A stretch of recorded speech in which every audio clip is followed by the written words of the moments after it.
If I can help somebody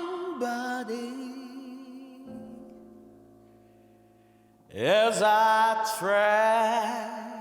travel alone,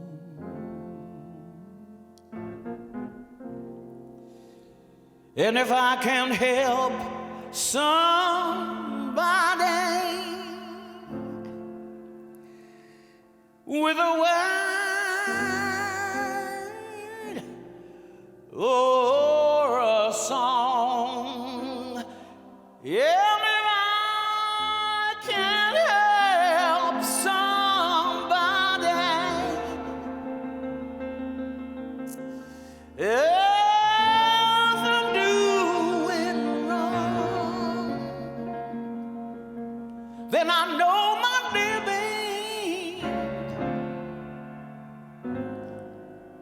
it shall not,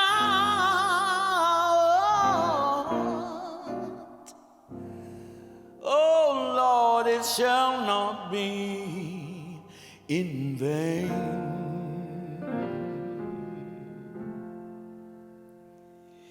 If I can do my duty just as a Christian ought, if I can show love's beauty to a world that's distraught, and if I can spread love's message as the Master has taught, then I know my living, it will not be in vain. Oh no, my living, it shall not be in vain. No, my living shall not be in vain. If I can help somebody as I travel along, then Lord, I know my living shall not, oh my living shall not, my living, oh,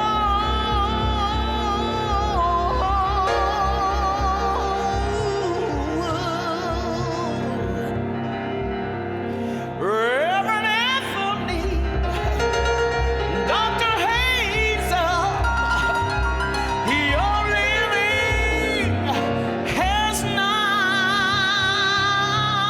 we want to tell you tonight, it has not been in vain.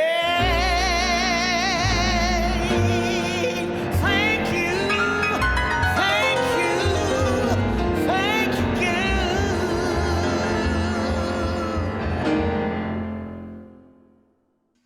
Well, I just want to say welcome to tonight's 12th annual celebration of the Heart and Vision Awards concert.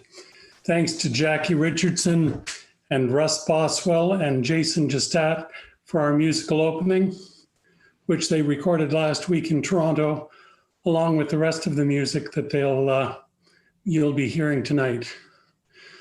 My name is Jim Patterson, and I'm the Financial Development Director at the Toronto United Church Council.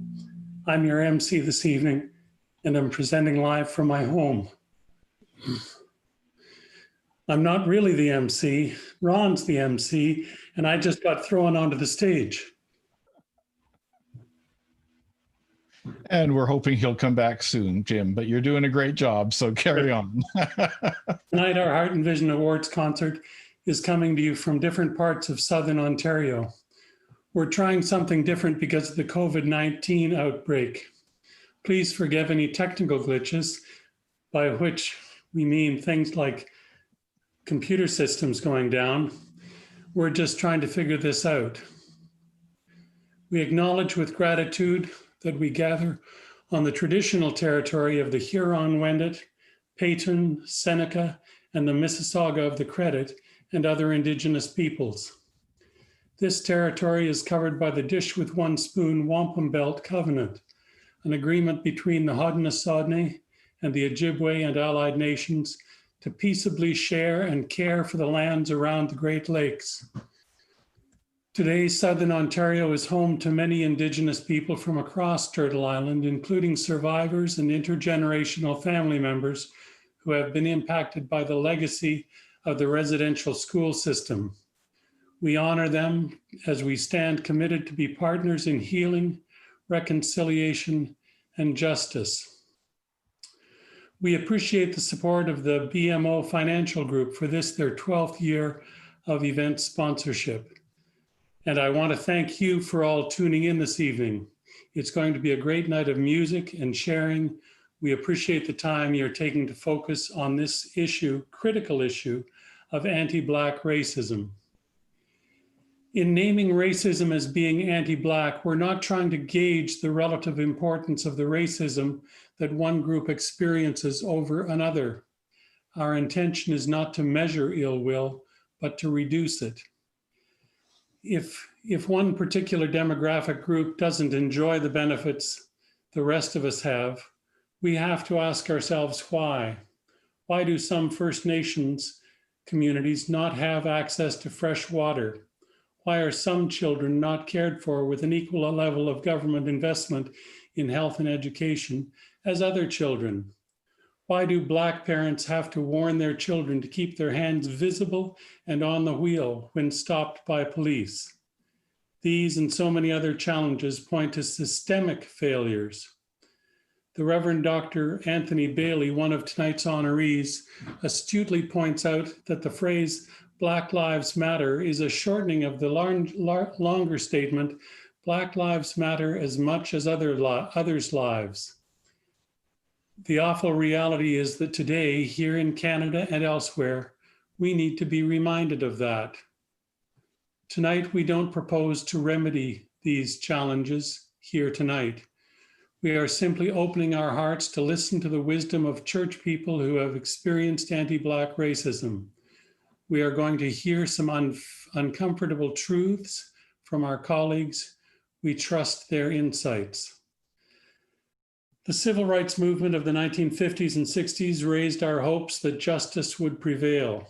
It didn't get us all the way there, though. A lot of those dreams for justice are captured in blues music. We're going to honor that tradition tonight by giving you the chance to hear some of the best in Canada.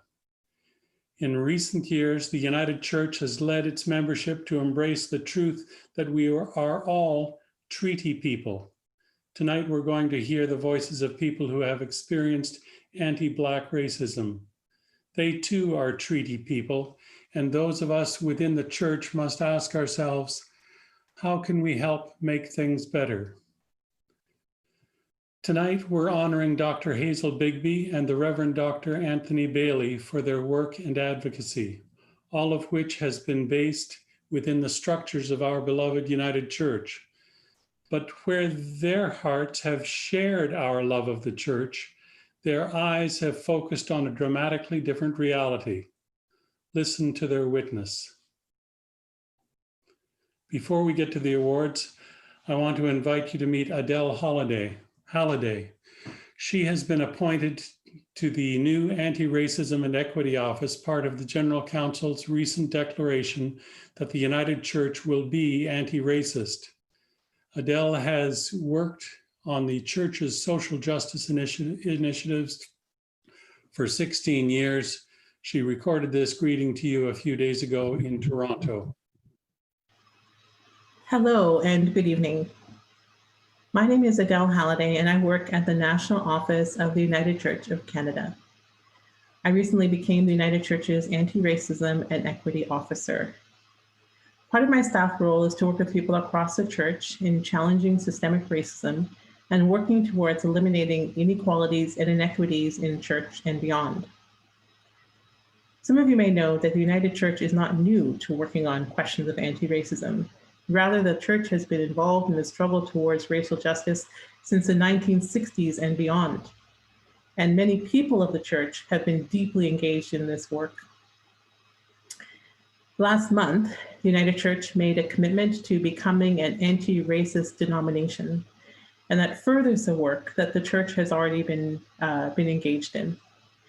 As part of this commitment, the church named that it would like to have a strategy or an action plan to name the ways in which the church will continue to engage this work moving forward.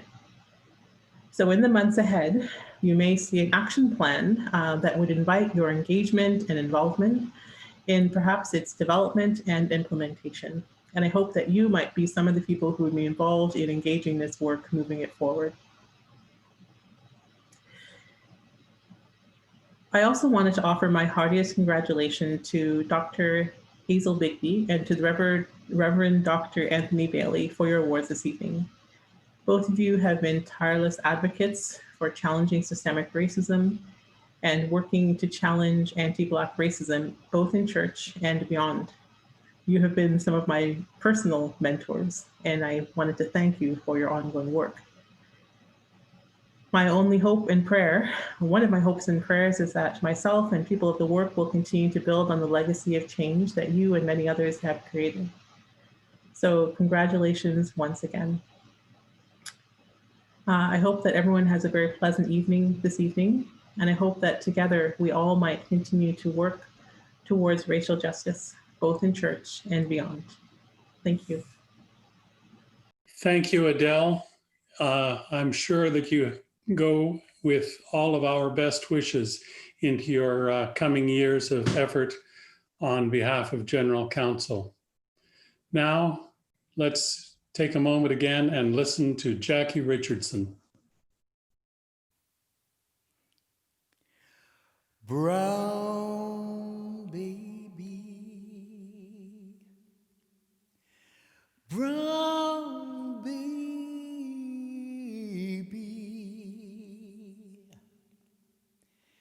as you grow up, I want you to drink from the plenty cup. I want you to stand up tall and proud. I want you to speak out clear and loud. Oh, brown baby,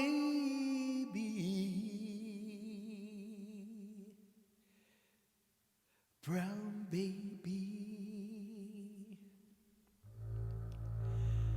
brown baby. As years go by, I want you to go with your head held high. I want you to live by the justice code. I want you to walk down Freedom Road. Oh, my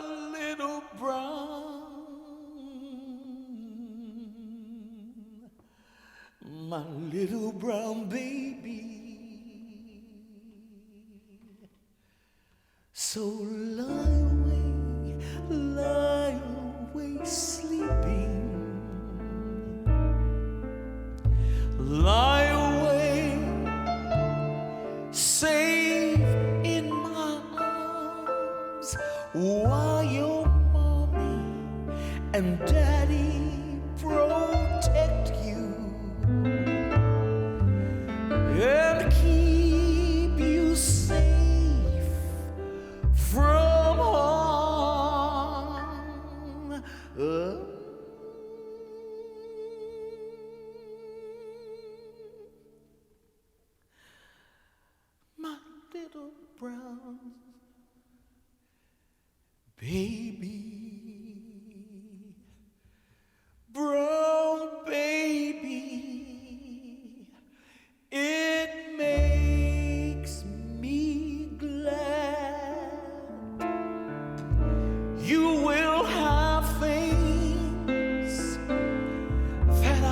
ever had. When out of man's heart all the hate is hurled, then you, my baby, will live in a better world. Oh, my sweet,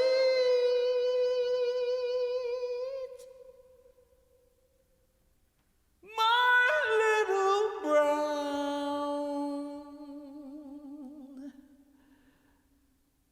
my baby.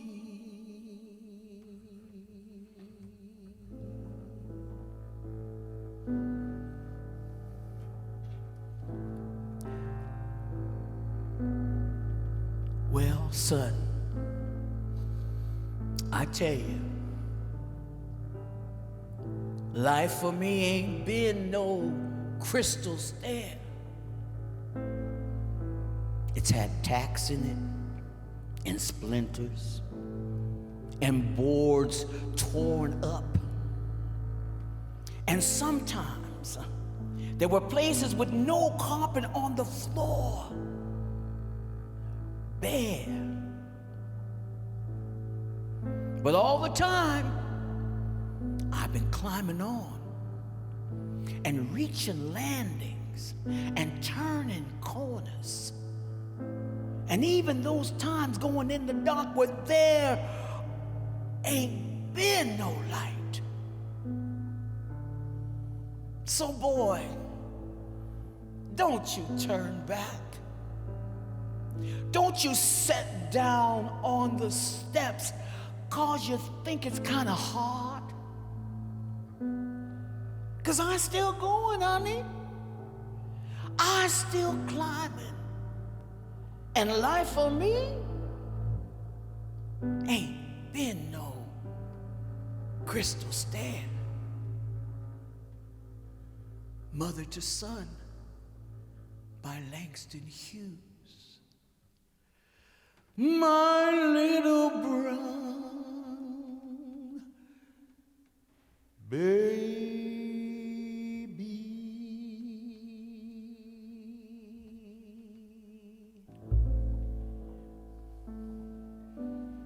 So on this day we honor you, Dr. Hazel, for the work that you and your husband have done, especially at the Union Church, where you supported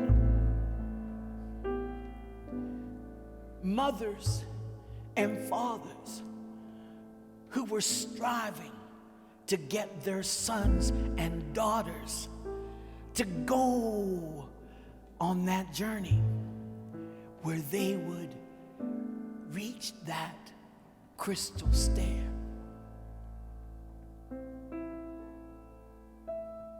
We thank you.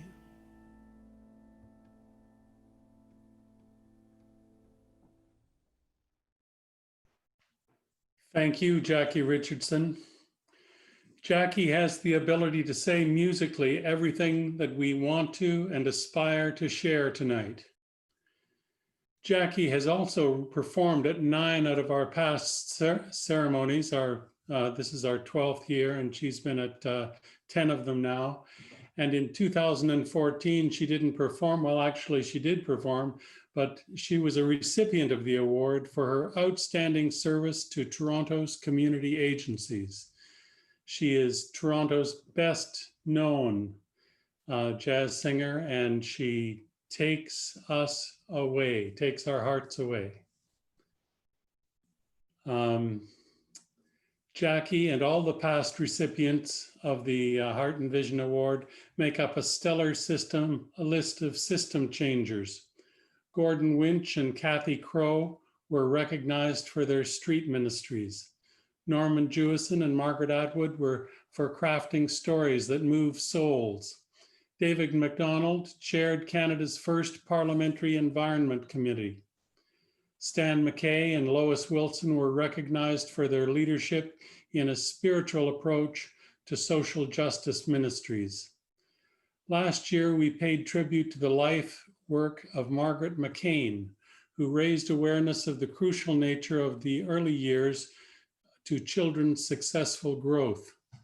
This year, we ask, to which of our children do we offer society's full protection? I think that you will find tonight has plenty of food for thought. Toronto United Church Council connects resources with the church's ministry. We collaborate with the Massey Center, for example, in its work with mothering and early childhood education programming. Council also provides the wilderness homes for 4 United Church summer camps. And of course, much of our organization's energy is focused on enabling the success of local communities of faith, whether that be through financing or through our consultative services. We mainly serve 4 regions in South Central Ontario. You can find descriptions of our work online at www.tucc.ca.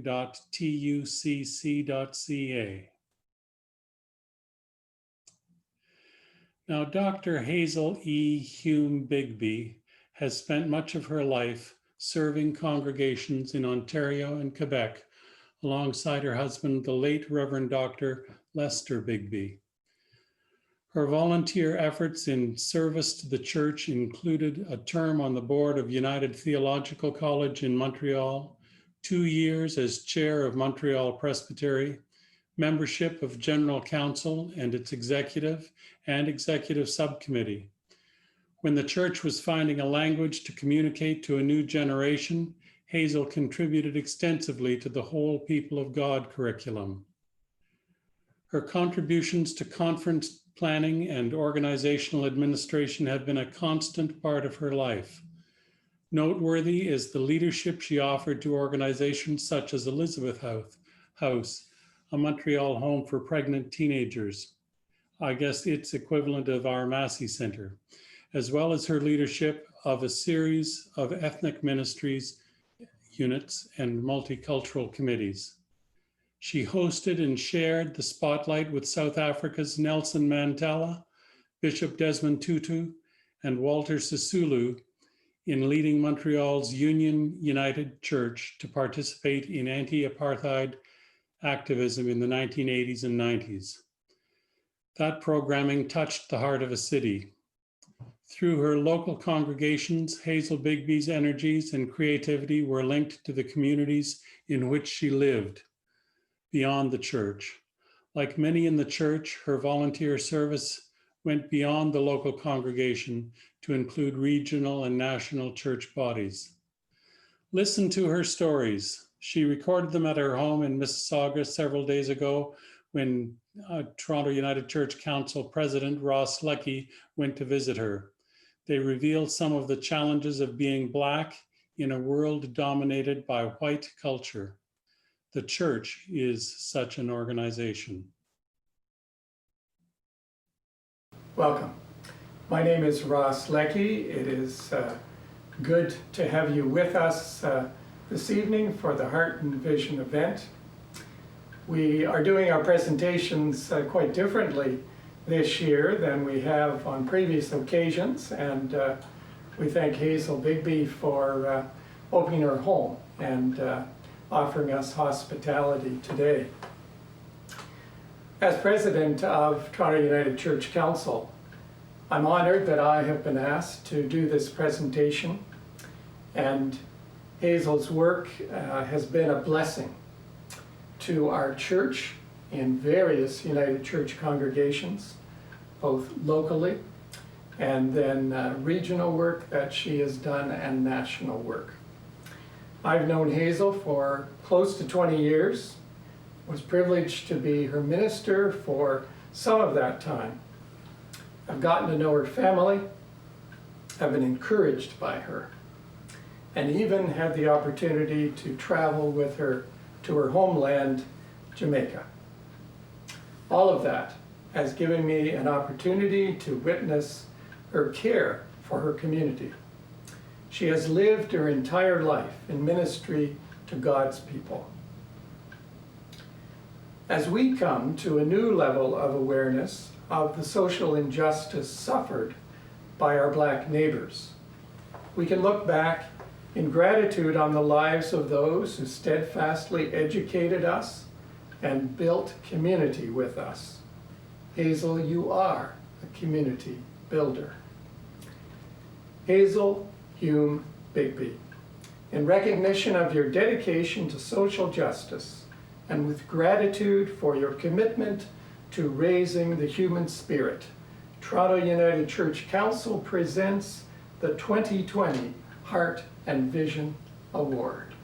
Thank you. Gentlemen, my sincere thank you to the Toronto United Church Council for their generosity in giving me one of the Hearts and Vision Awards for 2020. Congratulations to Dr. Anthony Bailey, the other recipient of this award. Since coming to Canada in 1969, I have always been part of the United Church of Canada and participated at the congregational level wherever we lived. It was not until in the 1980s, when we moved to Montreal, that I started being a part of the church at other levels. Being more of an introvert than an extrovert, I always wait to be invited in. In 1982, I went to my first Ethnic Ministries Committee annual gathering, which was held every 4 years at that time. Then it was under the Division of Mission in Canada. Of course, you know that all the names have been changed since then. During this period, I was asked to be one of the presbytery representatives from our local congregation, Union United Church. I always look forward to all the different church gatherings. Many times I would be the only black person at some committee meetings. Often I was told, "You are the token black." But since I am very comfortable in my own skin, I learned to stand tall and make whatever contribution I could. Sandra Muskell said, "You have to step out of your comfort zone and be vulnerable." So when I was asked to let my name stand for the chair of Montreal Presbytery, that is exactly what I had to do. As I was more comfortable being in the background, for me this was a steep learning curve. The United Church Manual and Robert's Rules of Order became my required reading. At this time, I was also involved with another committee and went to the old church house for a meeting. Since the meeting was starting in the afternoon, I walked to a nearby United Church for Sunday morning worship. I made sure to say I was a visitor, and given the makeup of the congregation, it was obvious. After a beautiful service, the congregation was invited to coffee hour. What I found strange was that no one invited their visitor to coffee hour. Given the diversity that was and is Toronto, I found it strange that no one cared to invite the other on a cold, blustery day. I think that was a missed opportunity to get to know the other, especially since I belong to a congregation who always made a point of welcoming visitors. One church was slated for closing. The minister was asked if he tried to reach out to the community as there were many new people in the neighborhood. His reply was, "They are not our people." But I suppose the church community is a reflection of the wider community, where blacks and other people are called visible minorities and then treated as though they are invisible. For example, one day I was in a pharmacy waiting in line to pick up a prescription. I waited patiently until the elderly couple in front of me were served. When it was my turn, a woman stepped in front of me and the clerk proceeded to serve her. I protested, but that did not help the situation.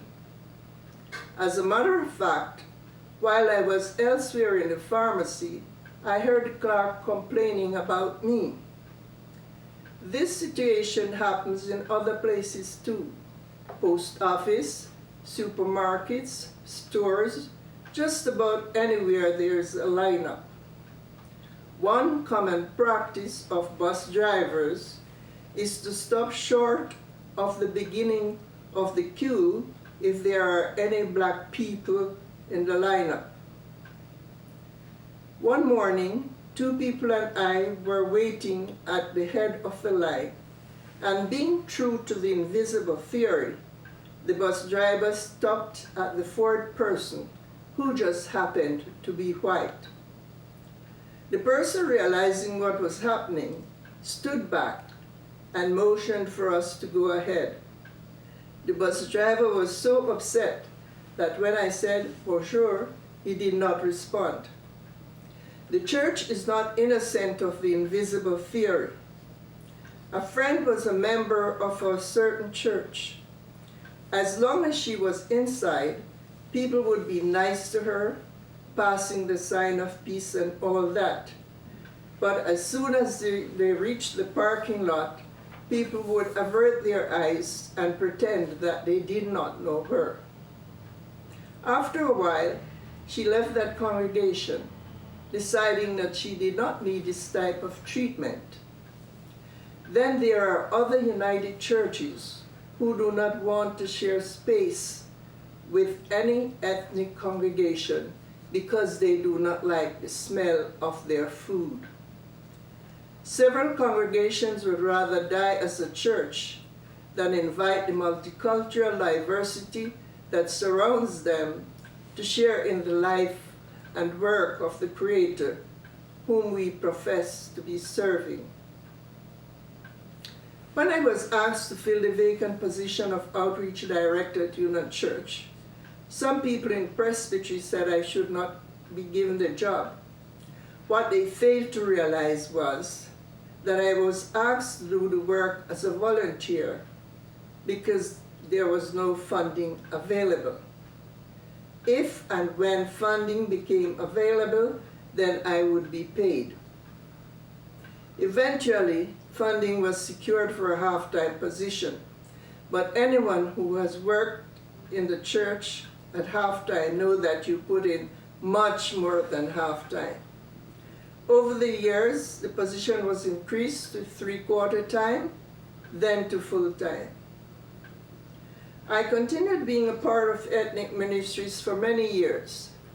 In 1994, the 35th General Council passed the recommendation for a new division called Ethnic Ministries Council to meet the specific needs and issues of ethnic congregations, which were not being met elsewhere.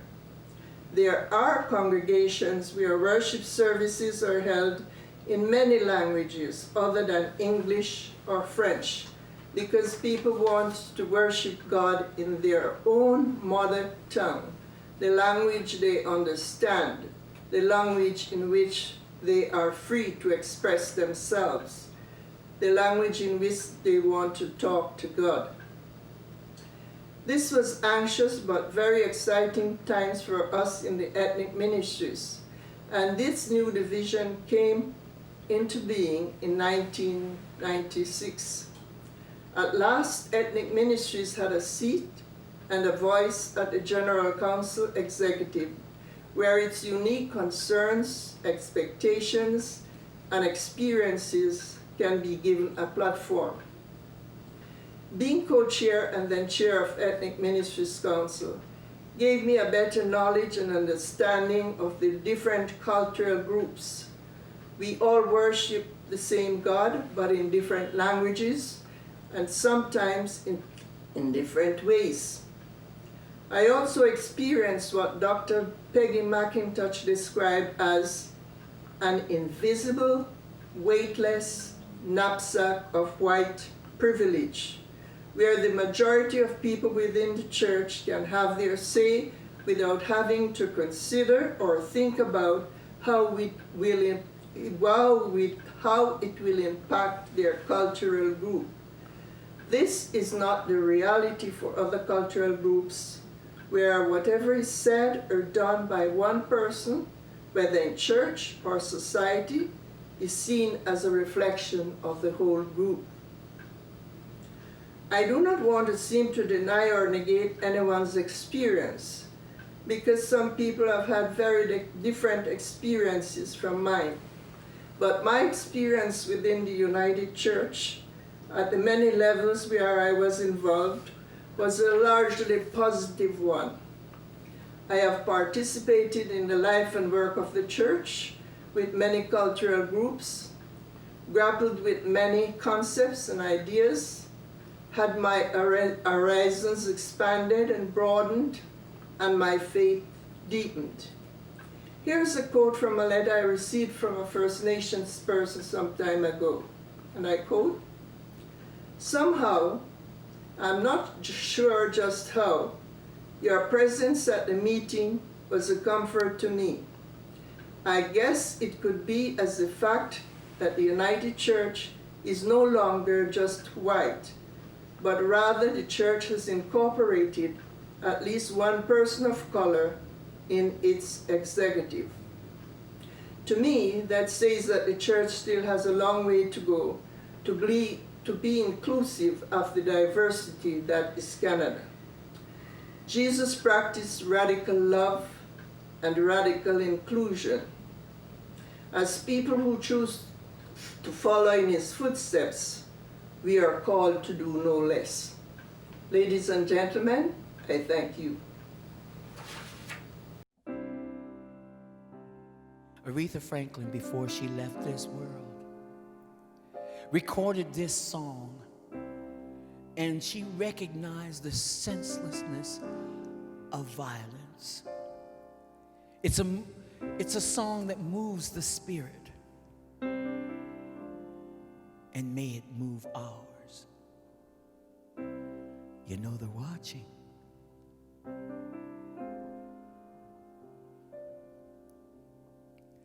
My Lord,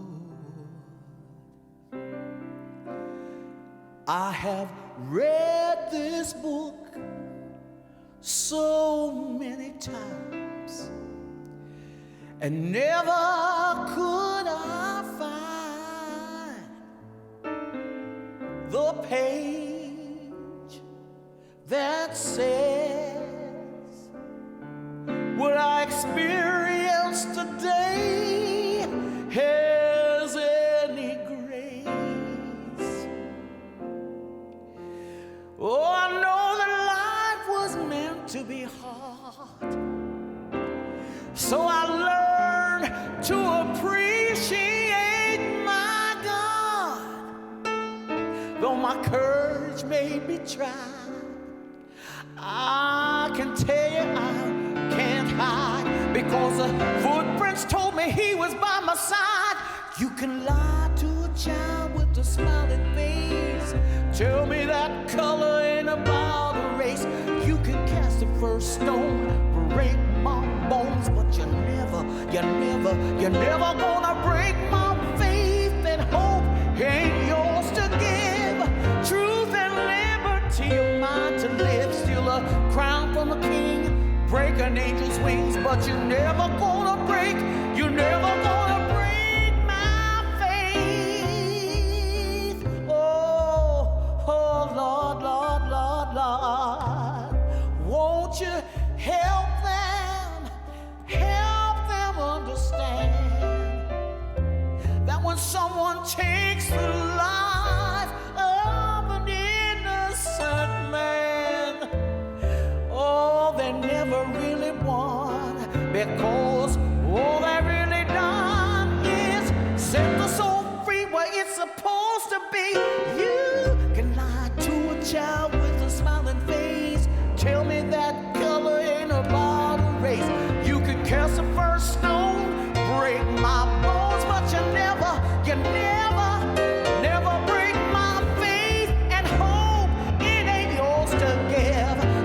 and liberty are mine to live. Steal a crown from a king, break an angel's wings. You're never gonna break my faith. For those we lose before the time, I pray their souls will find the light. I know the day will surely come when His will be done. Yeah, yeah. You're never gonna break. You're never gonna break.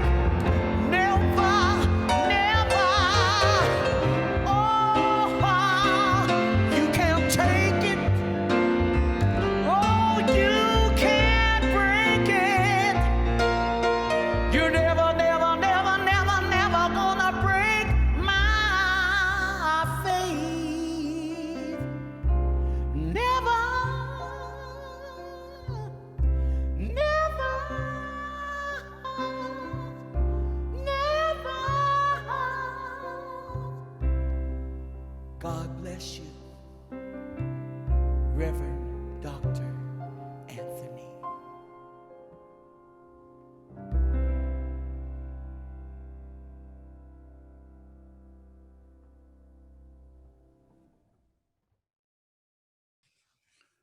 I won't say anything about Jackie. She's just so profoundly gifted, and it's a gift to have her here with us tonight. Our second award recipient tonight is the Reverend Dr. Anthony Bailey. He is widely recognized as one of our church's great orators, but in addition, he is a profound biblical scholar and an advocate for social justice. When Anthony was a teenager, he and his brother John were assaulted on a downtown street in Montreal. 4 white men attacked them, yelling racist epithets. In the ensuing struggle, they stabbed John through the heart and fled. By the time the ambulance arrived, John had bled to death in Anthony's arms. Their sister Marcia witnessed this horror. Anthony's enduring commitment to join with others to eradicate anti-Black and systemic racism is fueled by his faith in the way of Jesus and the justice and healing that God proclaims. Our president, Ross Lucky, went to Ottawa a few days ago to make our presentation to Dr. Bailey and record his response. It is an honor to be here at Parkdale United Church in Ottawa to present this award, the Heart and Vision Award, to the Reverend Dr. Anthony Bailey. Anthony and I have been together at church conferences and events and shared the chancel at Grace United Church in Brampton a few years back on the occasion of a special anniversary and remembrance of Reverend Lester Bigby's 50th year of ordination. Lester's partner in life, Hazel, is our other recipient of Heart and Vision Award this evening. Anthony is a preacher's child from Barbados, where his father was a clergyman in the Wesleyan tradition. They came to Canada and settled in the Montreal area. Unfortunately, there was an act of deep racism that Anthony and family experienced when he was a young man. Anthony's response to that painful experience of his youth was to embrace the healing promise of Christian faith and choose as model Christ as liberator. Anthony trained first as a social worker at university and worked with Montreal's Union United Church for 3 years before answering a call to ministry. His internship prior to ordination included time in working in Alberta and 6 months in Kenya. After his ordination, Anthony served a charge on the south shore of Montreal for 7 years, before then taking up a 6-year assignment to minister in the downtown inner city of Kingston, Jamaica. For 21 years now, Anthony has ministered at Parkdale United here in Ottawa. Parkdale in 2016 was under attack, so to speak, when racist graffiti was put onto the church building on 2 occasions in 2016. The community of faith and Anthony responded with education opportunities, dialogue, and again showed the community and the wider church possibilities of healing and reconciliation. In October of 2020, Dr. Bailey's work was recognized in his appointment to the Order of Ottawa, recognizing his selfless service to community through his anti-racism teaching. Part of that teaching has been with Ontario police chiefs, with federal and municipal civil servants. Dr. Anthony Bailey has also shared learnings and theological reflection with the wider church, the United Church of Canada, and many other partners. He is one of the most outstanding orators in the United Church of Canada today. Anthony and his wife Wendy have raised 4 children. Anthony Bailey, in recognition of your dedication to social justice and with gratitude for your commitment to raising the human spirit, Toronto United Church Council presents you with this 2020 Heart and Vision Award. Thank you very much. I'm humbled and grateful. Thank you. Thank you very much, Ross, and thank you very much for this very special award. I'm so grateful, as Toronto United Church Council has bestowed upon me a great honor, and I'm grateful indeed. I appreciate that introduction, speaking a little bit about the work that I've undertaken, the experiences, because I believe that as we steward those experiences, we recognize God's grace in the midst of it and giving us both wisdom and the invitation to work not only for justice, but to demonstrate the power and the curative value of faith and how we engage with our world. So I appreciate this opportunity. I appreciate the opportunities I've had in the United Church to grow in terms of my gifts and my skills and service. I've had opportunity to be the chairperson of the Racial Justice Advisory Group for 6 years at the General Council. I am heartened that our denomination has recently chosen and voted to become an anti-racist church. I think this is something long time coming, and it's something that I very much appreciate, but also see as essential. There are some deep challenges that are before our church and before our society. And I believe that the work of anti-Black racism and anti-racism is not only important, but necessary for us to be able to move forward, not only in the ways of justice, but also in the way of Christ. I'm heartened also to know that as we are accounting for our own history, we need to remember that we have much not only to apologize for, but also to redirect our particular passions and our particular theological undertaking. This moment has come upon us in a way to catalyze how we respond in ministry, how we respond in faith, how we respond to God's dream for a world where all have sufficient. And I believe that it requires something of us. And one of those things has to do with unlearning, unbuilding that which we have inherited and that which we have been curating for so very long.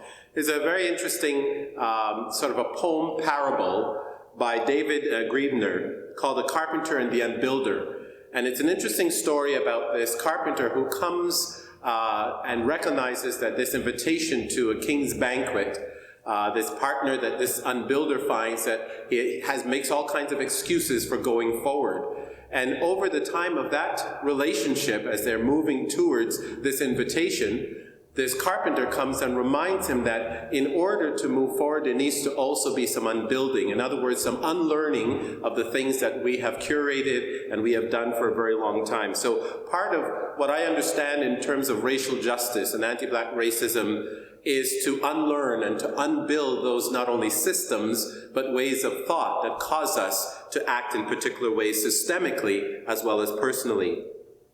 I think that it requires a certain humility. I'm reminded of Susan Goldberg, who was the editor-in-chief of the National Geographic, and about 2 years ago, there was the issue of the National Geographic had two twins on the cover.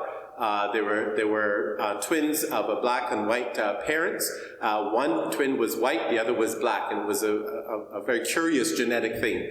But one of the things that Susan mentioned is that they had to look at their own repertorial history about how they characterized Blacks and characterized people of color in their own geographic publication. And she apologized for that and said there was much that they needed to learn and to unlearn also. And I think that that is an appropriate posture for the way in which we as a community, we as a church, we as a society move forward in this moment. Something has happened. It is not only the pandemic, but what I would call the modern day lynching of George Floyd that has exposed what has always been there. It has exposed a particular underbelly of our society that if we look and know our history well, we will see has always been there and needs to be addressed. So I would remind us in terms of our own history as Canada, that we look at the relationship with our Indigenous people and the settler colonizing of the Indigenous people and what happened to them over all of these years. But when we examine the history of our country, we recognize, even though people deny that there's such a thing as systemic racism, we recognize from the very beginning that these things were actuated against non-white people. So we think of the Indigenous people, for instance, and we know what has happened to them in terms of treaties and the way they're still treated to this day in inequity. But there was also, you think of the Chinese who were involved with essentially building the CPR, the Canadian Pacific Railway. And after they finished such an incredible enterprise, especially since many of them died as others did, they were immediately slapped with a head tax. And the Canadian government received $28 million from the Chinese community in that. We think also of the Japanese who were interred, Canadian citizens who were interred. What a lot of people don't know, though, and this is particularly egregious, is that the cabinet of Sir Wilfrid Laurier in 1911 passed an order in council banning Blacks from coming to Canada. They tried to stop immigration. And what we know is that over time is that this kind of circumscribing of liberty carried on into the early 60s, carried on into the 70s with policies around discrimination. And so it's important for us to recognize the history from which we have come as a country and the importance of what needs to happen if we're going to move forward in an anti-racist way. There was the report of the Commission of Systemic Racism in the Ontario Criminal Justice System. What has happened in terms of the legacy of those choices is that non-white peoples find themselves in peculiar and precarious places in this country. And it's important for us to recognize that and to see how the redress that is necessary needs to happen. This has not come about accidentally. This is something that has been created. And I go back to what we call the invention of race. So some people believe that race has always been there in the human community, but it is not true. What we know is that you think of ancient Egypt and the pyramids and the Ethiopians and so forth. The word Ethiopian in Greek means black.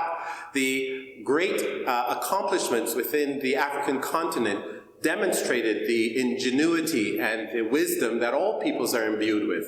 But Immanuel Kant and David Hume were some of the Western philosophers who created this hierarchy of social value. And it is something that has caused great pain. For instance, Immanuel Kant, the renowned philosopher, said, "Humanity is at its greatest perfection in the race of the whites. The yellow Indians do have a meager talent. The Negroes are far below at the lowest point."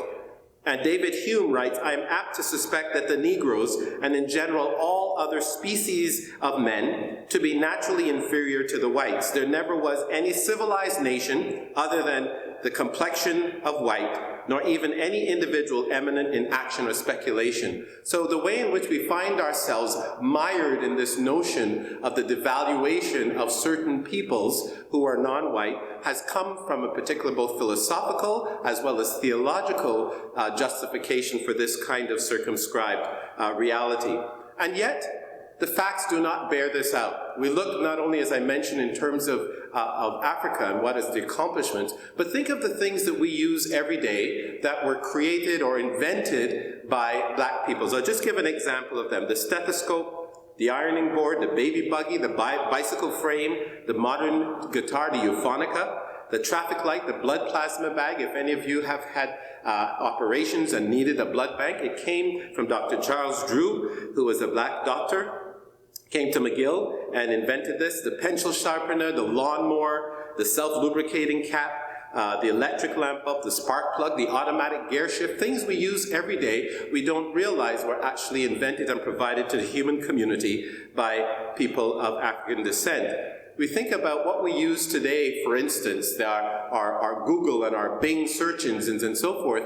I bet that most of you who would hear in the hearing of my voice would not know that that was created by Alan Emtich, who was originally from Barbados, was a computer science student at McGill, and he was the one that invented the first search engine. He never sought patent, he never sought a register, just to share it with his friends, and that became now something that we all use. And so when we think about the way in which people of African descent are disparaged, we recognize that the narrative is not true, the narrative that has been perpetuated upon us. What has happened as a result of that, and why the necessity for us to have concerted engagement in anti-racism opportunities and engagement, is that all that we have seen has come down to the disenfranchisement of people of African descent. And so what we need to do is to recognize the facts on the ground. We know that, especially in this COVID reality with George Floyd and others, it has shone the spotlight on the ways in which people of African descent in the black communities are particularly hampered and circumscribed in their opportunities. So black Canadians make less annual income than non-black Canadians. Black Canadians are nearly twice as likely as non-black Canadians to be considered low income. In 2018, black Canadians were more likely than any other racial group in Canada to be victims of a hate crime.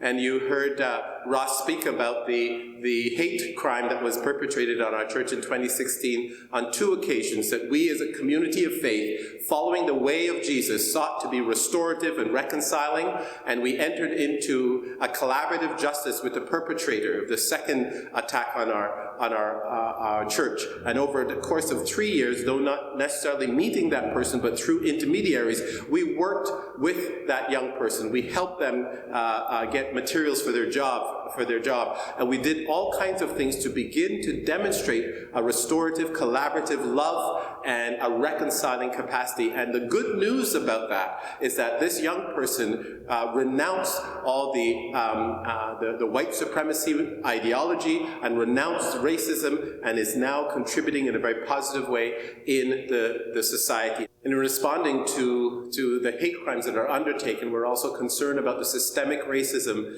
in some of our institutions. And one of the ways in which I've been trying to respond to that is by providing opportunities and training for our police department. And not only here in Ottawa, but in different parts of Ontario.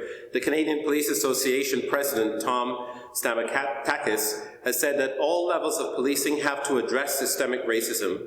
And he has further stated that the police need to listen to communities who say they're concerned about their interactions with police. What we know is that the criminal justice system does not treat everybody fairly. We know the report, the Commission on Criminal Justice, the Ontario Report on Criminal Justice, found that in certain instances you have a white person who has a particular amount of drugs, and in 36% of the time they would receive a jail sentence for the exact same amount of drugs.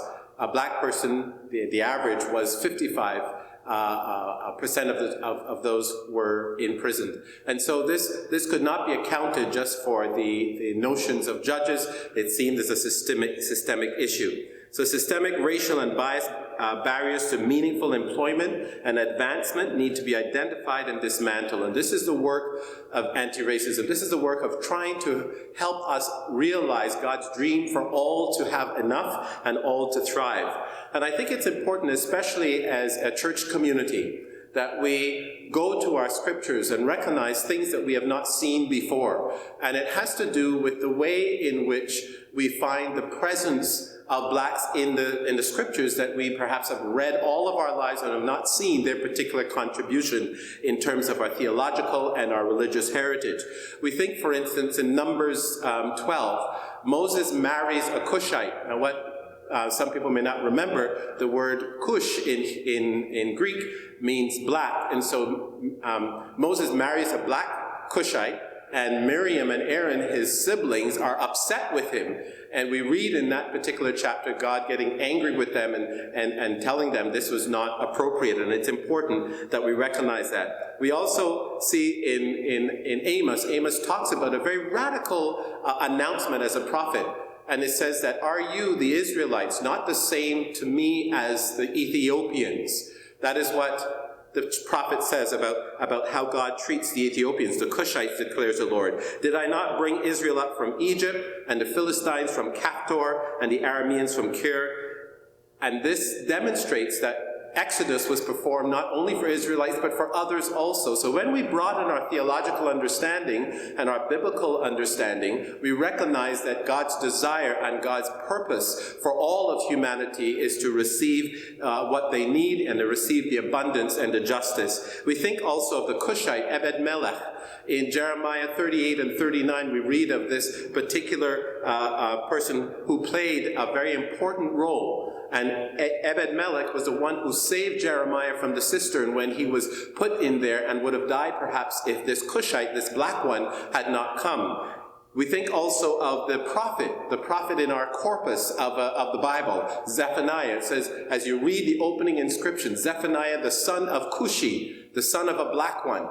So what we find within Scripture is the normalized way in which the contribution of those of African descent contribute to both the theological history as well as the emancipatory instincts and developments within the Jewish community. We think also of Jesus in terms of how he recognized this disparity and how he challenged his own people to recognize the important inclusive way in which God welcomed those who were not Jewish. You remember in Luke chapter 4. And what we find in Luke chapter 4 is that he comes to his community and he's preaching. The Spirit of the Lord is upon me, has anointed me to liberate those who are treated unjustly, and so forth. And then Jesus talks to them about certain people in the history of the Jewish tradition who have received favor from God. He talks about the widow of Zarephath that Elijah goes to, and he said about all of the widows there, he went to her, a Gentile.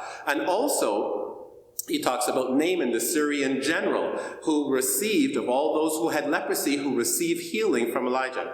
And so what we recognize is Jesus is saying, those that you have ceremonially and routinely excluded, they are part of the story of God and part of those that need to be respected. And it was so egregious, or perceived to be egregious, by the community, both of Jesus' family and friends at the synagogue. They were so upset that he was going to equate those non-Jewish people, those people who should be left out the same as the Israelite, is that they took him to the cliff, we read in that chapter, and they tried to kill Jesus. They attempted attempted murder on Jesus because he dared to include this inclusive way of others who had been traditionally left out. And so when we talk about how we are going to not only work for anti-racism and challenge systemic racism, we have to recognize the importance and the value of everyone and the contributions that are made in the great kaleidoscopic panoply of human beings. And what we find in that is a wonderful opportunity for us to grow and to celebrate.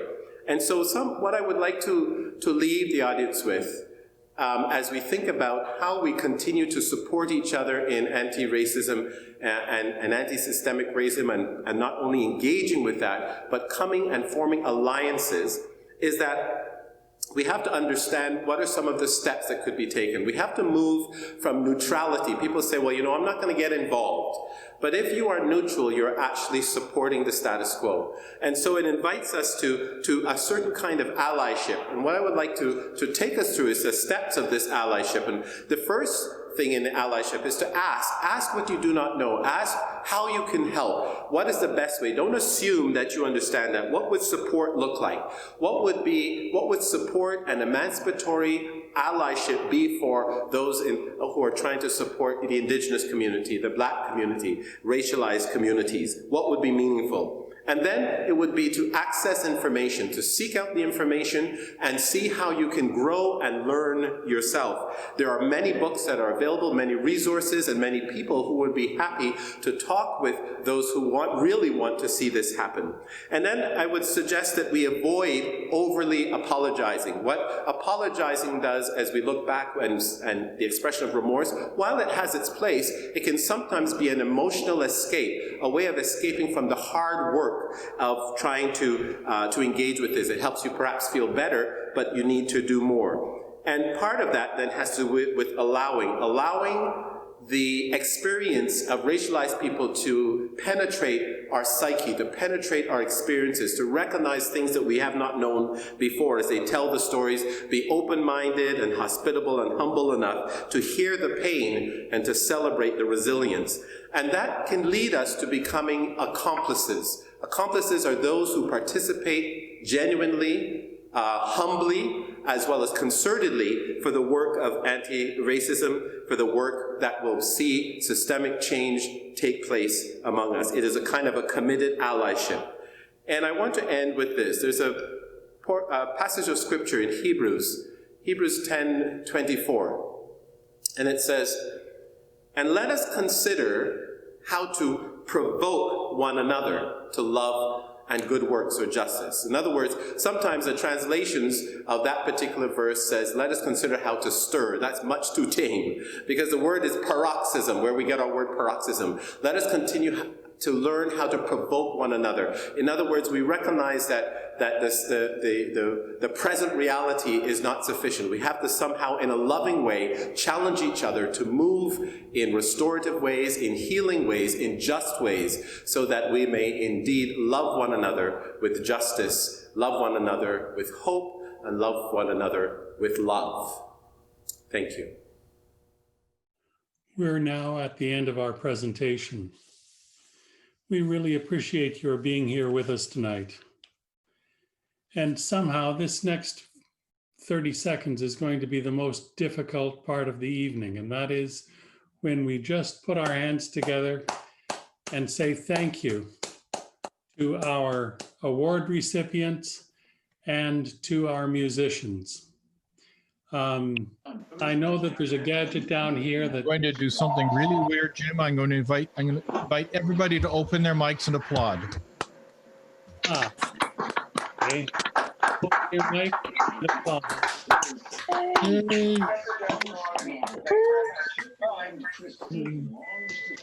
That's just a big... Okay, and Jim, you'll have to reopen your mic because I just muted everybody again. Thanks very much, Stephen. I didn't know how I was going to do that, but you came to the rescue. Let's give, we're giving a hand for Jackie Richardson, Russ Boswell, our bassist, and Maestro Jason Justat. Tonight, we want to thank you again. The Bank of Montreal Group, BMO Financial Group, has supported us for 12 years with this event, and we appreciate it. Their financial support means that all of your donations tonight can go to 2 programs promoting Black leadership in our church. Council's social ministries are extensive, and the money you've donated will help establish 2 new funds to serve the development of Black leadership in Southern Ontario. Since the passing of their parents, the family of Winston and Merle Roach have established a camp leadership fund to assist United Church camping programs in Shining Waters region, engage Black youth in leadership. The second fund that I mentioned will provide funding for Black leadership initiatives within the United Church in all of South Central Ontario. Your support of tonight's event is a way for you to engage personally with this issue through your church. If this is a helpful way for you to participate, you can make a gift through a link you'll find on our website homepage at www.tucc.ca, or telephone us at 800-235-8822. And there, we're catching up. Winston and Merle were a great pair, and they absolutely rocked this church. To our guests of honor, Hazel Bigby and Anthony Bailey, thank you for sharing your wisdom with us tonight.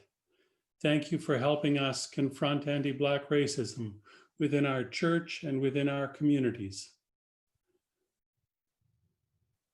And now we're back to the musicians to close out the evening.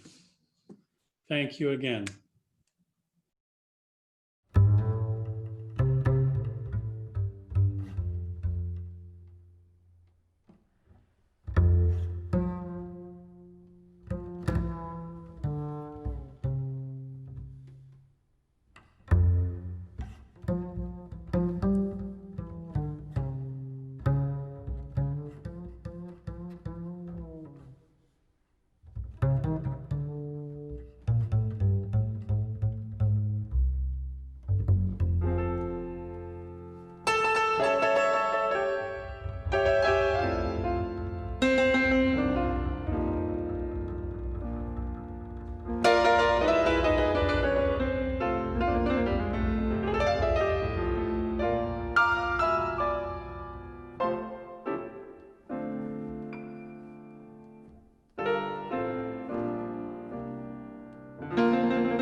When every heart joins every heart, and together yearns for liberty, that's when we'll be free. And when every hand joins every hand, and together molds our destiny, that is when we will be free. Any hour, any day, the time soon will come when man will live in dignity. I tell you, that's when we'll be free. When every man joins in our song, each and every one, let us all sing in a harmony.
for this hymn, for this hymn.